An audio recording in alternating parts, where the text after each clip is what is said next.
Peak Wealth Management proudly presents the Trust the Plan podcast with Nick Hopwood and Jim Pilat, where we believe by providing education and guidance, we can help you retire with peak confidence. Now, here are your certified financial planners, Nick and Jim. Welcome everyone to episode 201 of the Trust the Plan podcast. I'm Nick. And I'm Jim. And today we're going to have a little lighter subject compared to last week. I know you come here for the debt and deficit discussions, but this one's going to be a little lighter. But first, Jim, we moved to downtown Plymouth early last year. Mm-hmm. And, we have narrow driveways. Mm-hmm. That's my only complaint, right? Yeah. I'm happy with the house and location and all that, but narrow driveways. So you can't have two cars in side by side. Right. Okay.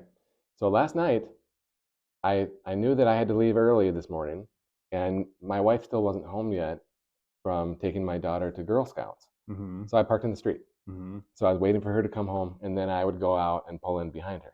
Yeah. Well, what happened? You forgot. Yeah. See, I like to have the blinds open so I can see out. Yeah. And she likes to have the blinds closed. And I never opened them up, and I'm going to blame her, okay? And so I never looked out to see the car as a visual reminder. Yeah. So I forgot. Well, sure enough, I wake up this morning, and I got a ticket parking in front of my own house. That's not allowed, huh? No. And here's the deal. Overnight parking, is that the It's deal? like 3 a.m. to 5 a.m., so they get you during that window. $25 ticket for parking in front of my own house. Mm-hmm. So is that a bad omen or what? It's not good. It's a bad start to the day, okay? So, I heard that if you pay it like same day, it's less, but I've never got a ticket before, Yeah. and I hate getting tickets. Yeah, that's difficult. I just read a story about a college kid that, it was going to cost like $2,000 for a parking pass or something like that to park on campus all year. And they figured out that they could park and just get $25 parking tickets all day long and pay less than the $2,000. So maybe there's something to that. That's interesting math. One time when I lived in Bursley, Mm-hmm. this is like 1998, I was helping someone like move a heavy object out of my car into their dorm room. Mm-hmm. And I parked in this little parking lot that no one is ever in, but it was like the shortest amount of steps to get to his dorm room. Mm-hmm. And like the handicap spot was closest to the door. I knew it was going to be like less than 2 minutes, right? Mm-hmm. So I parked in the handicap spot. Never do that. Yeah. Okay? Never. So 2 minutes later, I come back. I got a ticket for $250. I don't have any money, okay? Wow. Like I didn't even have enough money in the bank to pay the ticket, Yeah. right? And I'm looking everywhere. There's no one around. Like, so that cop was just like, He was just watching. he got me and he was gone, and it was the worst. Oh, man. So anyway, all right. So what's our topic today?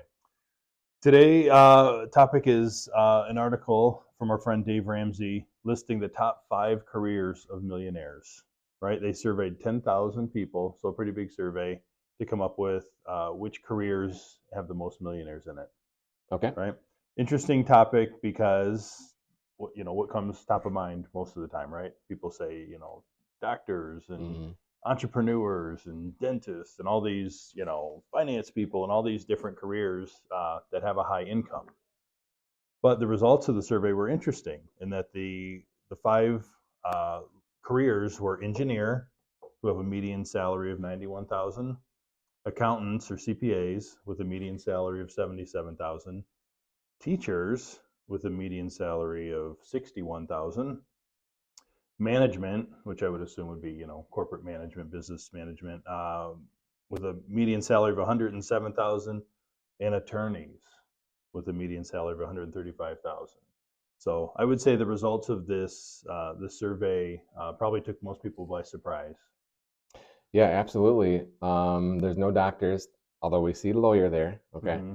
And I have to say, working with doctors, I think they're terrible with money, generally speaking. Yeah. Okay. Yeah. Generally speaking, they don't know anything about finance. Mm-hmm. Okay. So I can see why they're not on there. Yeah, I mean, and even in general, I think there's a lot of careers where, we see evidence of this, right? Where high income earning people, they spend a lot. right? Mhm. They don't, and they think that the high income will go on forever. You Yeah. don't necessarily have to plan today, because guess what? Next year it's going to be high again, and next year it's going to be high again.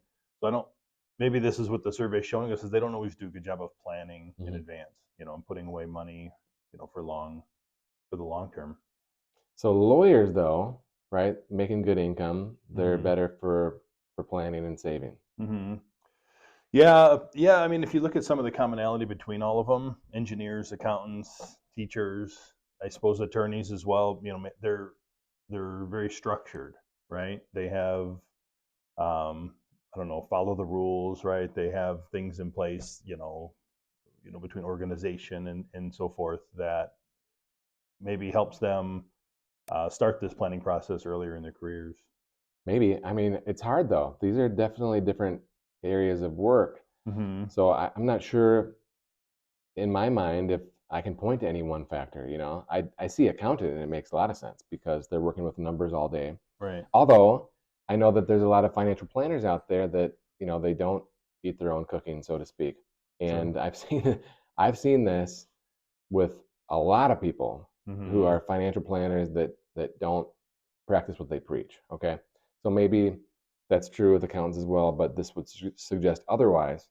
When I think of the bean counters that I know, I think they're pretty responsible with money.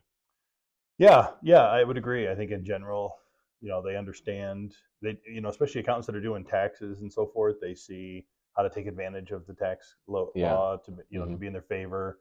If you're working with a good CPA, they're telling you, hey, you should make this contribution to this type of account. You should make a contribution to that type of account. It's going to save you money on taxes, and they know that money, is now tax advantaged Now, ongoing.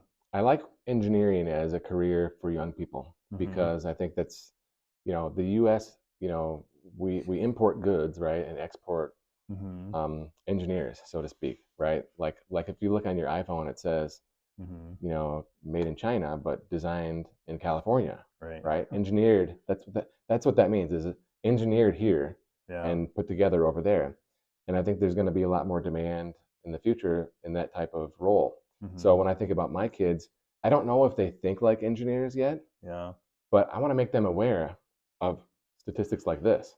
Yeah, because again, from our personal experience, it seems that engineers is a good it's pretty accurate. I'll say, right? Yeah. It seems like a lot of engineers I know have done well, have put away money, methodically over their careers, things like that. Yeah. The engineers, they're good at making spreadsheets. Yeah, yeah. And Well, that's a helpful tool, a yeah. helpful skill. I mean, really, doesn't a lot of this comes back to I think we bring up expense tracking at least once an episode, right? Yeah, But right. we come back to a spreadsheet and expense tracking, right? Even if you're making a lot of money, you still need to know where it's going, and expense tracking is the best way to do that. For sure. Okay, what else you got? I mean, that was that was some of the big things from there. Some other interesting facts that came out of it. Only 15% of millionaires held high-level leadership roles. Again, they talked about management, but teachers, accountants, engineers, not necessarily high management, just doing things right for long periods of time. 93% accumulated their wealth through a combination of effort in their financial choices rather than relying on these significant incomes. So some of the things that we've already touched upon. There's also interesting information that comes out about how many of them actually inherited their money, and the numbers are really quite low as far as how many millionaires actually inherited their money as opposed to earned it kind of the old-fashioned way. So the overarching theme is it's not how much you make, it's what you do with what you make. Yeah, right? Very true. I think that's your line. Absolutely. I stole agree it. with it completely. No, it's good. Okay, well, I think that's it for today. Thank you for watching. Please subscribe and share. It would mean a lot to us. And remember, we believe by providing education and guidance, we can help you make great financial decisions so you can retire with peak confidence. We'll see you next time. Peak Wealth Management thanks you for watching and listening to the Trust the Plan podcast, featuring certified financial planners Nick Hopwood and Jim Pilat. If you enjoyed our program, please subscribe and share. If you'd like to learn more about our services, please visit peakwm.com. peakwm.com today. See you next week.